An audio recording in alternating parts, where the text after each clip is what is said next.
Good afternoon. Thank you, Francesco, for introduction. I'm here today to emphasize addressing of natural hazards, and that natural hazards should be a high priority for the EU. Europe actually is facing with a high frequency of natural hazards, such as floods, storms, earthquakes, in some parts also volcanoes, landslides, partly due to complex geological settings, and partly due to climate change, and partly due to human actions like urbanization and deforestation. I believe it is necessary to bring this topic today in this panel because environmental risk and geohazards would be necessary to manage in the future with common collaboration, across collaboration, and proactive policies, and also investment in the resilience will ensure our safety, ensure environment, and also ensure safety economics. While there is not a comprehensive EU directive, various EU strategies and various mechanisms exist to tackle the geohazard managing and also environmental risk. I would just highlight here the most important ones, like Treaty of Lisbon, which guarantees equal civil protection from natural hazards.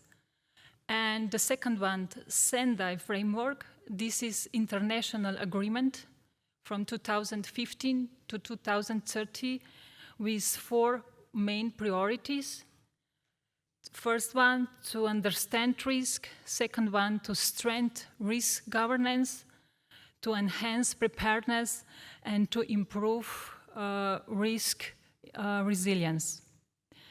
This year, the European Commission published a report preventing and managing disaster risk in Europe to support issues implementing with civil protection mechanism, which aims to strengthen cooperation, improve prevention, and to exchange best practices.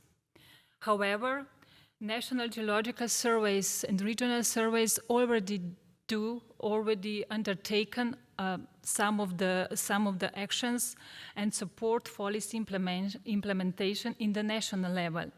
These are like survey data and expertise relevant to civil protection and emergency response, share best practice, provide geological data, and collaborate through EUQAG. This is an international organization for rapid, effective, and coordinated assistance in case of earthquakes.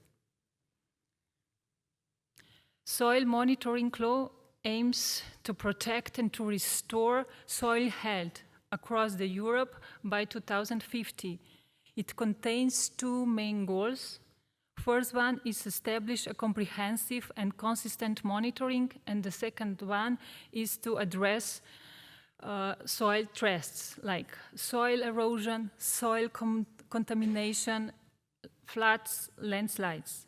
But here as well, NGSO already take, and we wish also to contribute those countries that are not so active in these actions to support firstly national policy, and then this national policy should be transmitted to EU level. So this could be actions like provide a common definition and benchmarking, establish a monitoring of framework, enable sustainable soil management, and recommend action plans for contaminated sites. We could say, or I could say, that floods are one of the most frequently hazard in Europe. Here I'm showing you river network where flow exceeded flood thresholds on any day in 2023. With orange, there is a highlight of flood threshold, and with the purple color, there is severe flood threshold. So we can see that floods are far most not just on national problem, but pan-European problem. Floods appear from north to south, to east to west. And if we look the graph on the right side, here is annual economic losses caused by weather and climate-related extreme events in the EU member states for the last 40 years. Pay attention on the color blue, marked floods, and green, storms and mass movements, and we could see increasing of losses, especially in the last 10 years. So I'm wondering if we gather again here, after 10 years, if this curve or this trend could decrease somehow. And here are priorities that could help change this trend, that we could talk not on that we could talk about how we effectively mitigate and how we effectively work on the management on geohazard and reduce losses. So the first priority is improve understanding of natural and human-induced geohazard events. Second, risk assessment and mitigation. And the third, reduce pollution and improve soil health. If we look in detail, the first one, understanding of natural and geohazards. Of course, the first thing, this is a basic, essential, that we understand and address what, why, how, and where natural disaster can occur. Without this information, any other action cannot be done.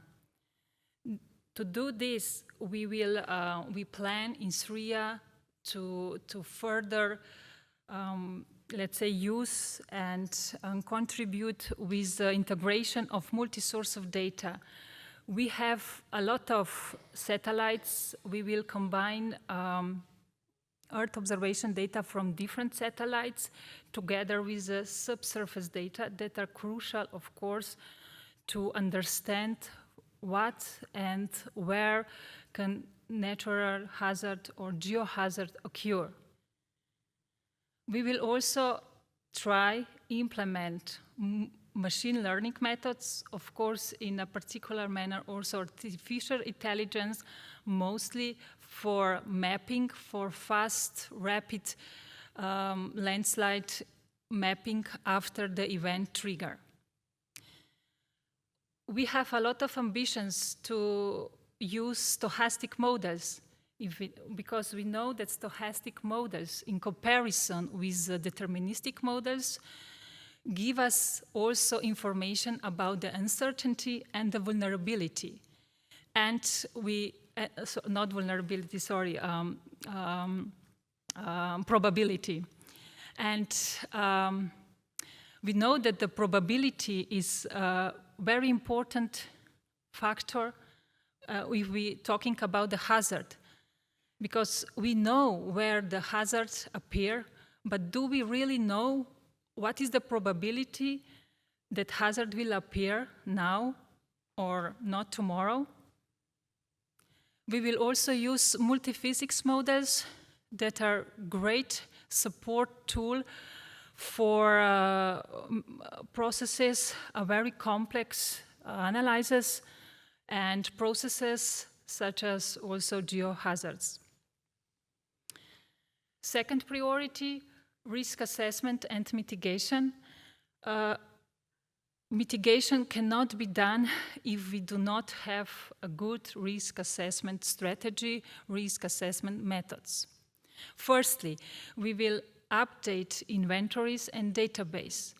At all national and regional geological surveys, we have a lot of databases and inventories, but there are lack of data. We need to fulfill, as we mentioned today, with the recent investigations, that all databases and inventory would be up to date. Risk mapping is also important. We will establish a common risk mapping approaches across the Europe. Then we will also update and prepare a new susceptibility and hazard models. We have many susceptibility models on national levels, a lot of methodologies, but they are not fulfill and answer on all our questions. We have a lot of new data, and these models should be improved as well. And if we know hazard, they give us information about the run-out zones and volumes of the event. And with this information, we can then really build a vulnerability and count how many people live in the vulnerable area and prepare a good risk strategies and risk models. Reduce pollution and improve soil health as a third priority.